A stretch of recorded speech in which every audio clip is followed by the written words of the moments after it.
അഗത്തി ദ്വീപ് വന്നിട്ടിപ്പോൾ ഇന്നേക്ക് മൂന്നാമത്തെ ദിവസമാണ് കേട്ടോ.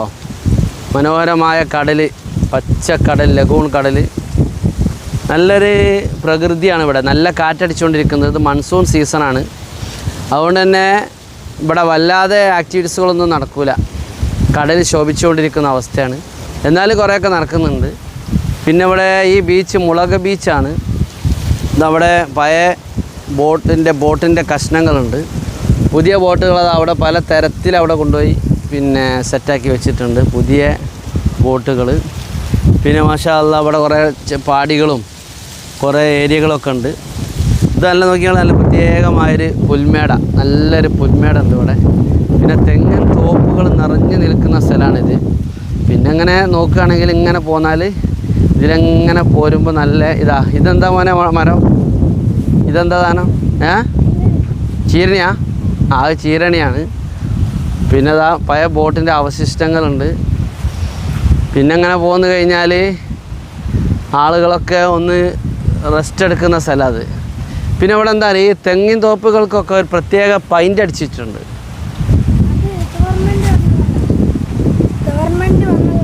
ഗവൺമെൻറ്റിൻ്റെ അണ്ടറിലുള്ള തെങ്ങിൻ തോപ്പുകളാണിത്.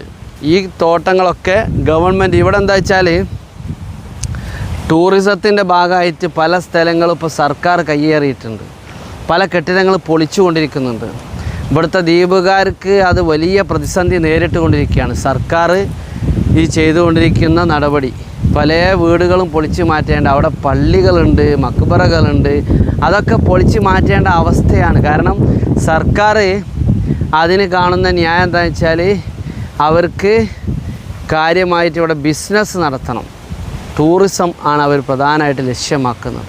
അത് ഈ ദ്വീപുകാർക്ക് അവരുടെ വലിയ പ്രതിസന്ധി, വലിയ പ്രയാസത്തിലേക്ക് അവരെ തള്ളിവിടുന്ന ഒരു സംഭവമാണ്.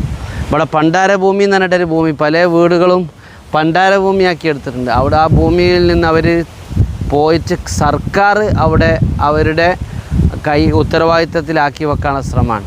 അപ്പോൾ അതുകൊണ്ട് പാരമ്പര്യമായിട്ട് വീടും പറമ്പും സ്ഥലമൊക്കെ എടുത്ത ആളുകൾ അതുകൊണ്ട് പ്രയാസപ്പെടുകയാണ്. അപ്പോൾ അങ്ങനെ ഈ ഗവൺമെൻറ് കഷ്ടപ്പെടുന്നത്. ഈ ഗോഡെ പട്ടേൽ വന്ന സമയത്താണ് അത് ഉണ്ടാകുന്നത്. ഗോഡെ പട്ടേൽ വന്നപ്പോഴാണ് ഈ വിഷയങ്ങളൊക്കെ ഇവിടെ ഉണ്ടായത്. അല്ലെങ്കിൽ ലക്ഷദ്വീപുകാർക്ക് വളരെയധികം സുഖമായിരുന്നു. സർക്കാർ ജീവനക്കാരന് ഇവിടെ 95% ആളുകൾ സർക്കാരിൽ ജോലിയുള്ള ആളുകളായിരുന്നു. അങ്ങനെ അവരൊക്കെ ഇപ്പോൾ സർക്കാർ ജോലിയിൽ നിന്ന് അവരെ പിരിച്ചുവിട്ടുകൊണ്ടിരിക്കുകയാണ്. പല ഉദ്യോഗസ്ഥന്മാരും ഇവിടുത്തെ ദ്വീപുകാരുടെ ഒരു ഉപജീവന മാർഗം അതാണ്. പലരും സർക്കാർ ജീവനക്കാർ, മറ്റ് കടലിൻ്റെ മക്കൾ, കടലിൽ പോയിട്ട് മത്സ്യം പിടിച്ച് മത്സ്യബന്ധനം നടത്തി ഉപജീവന മാർഗം നടത്തുന്ന ആളുകളാണ് ഇവർ ദ്വീപുകാരെന്ന് പറയുന്നത്. പിന്നെ അവർക്ക് കരയിൽ നിന്ന് വരണം എല്ലാ സാധനവും. പക്ഷേ നമ്മളെ നാട്ടിൽ കിട്ടുന്ന പല സാധനങ്ങളും അതിൻ്റെ ഡബിൾ ചാർജാണ്, ഡബിൾ വില കൊടുത്താണ് ഇവർ വാങ്ങേണ്ടത്. അപ്പോൾ അവർക്ക്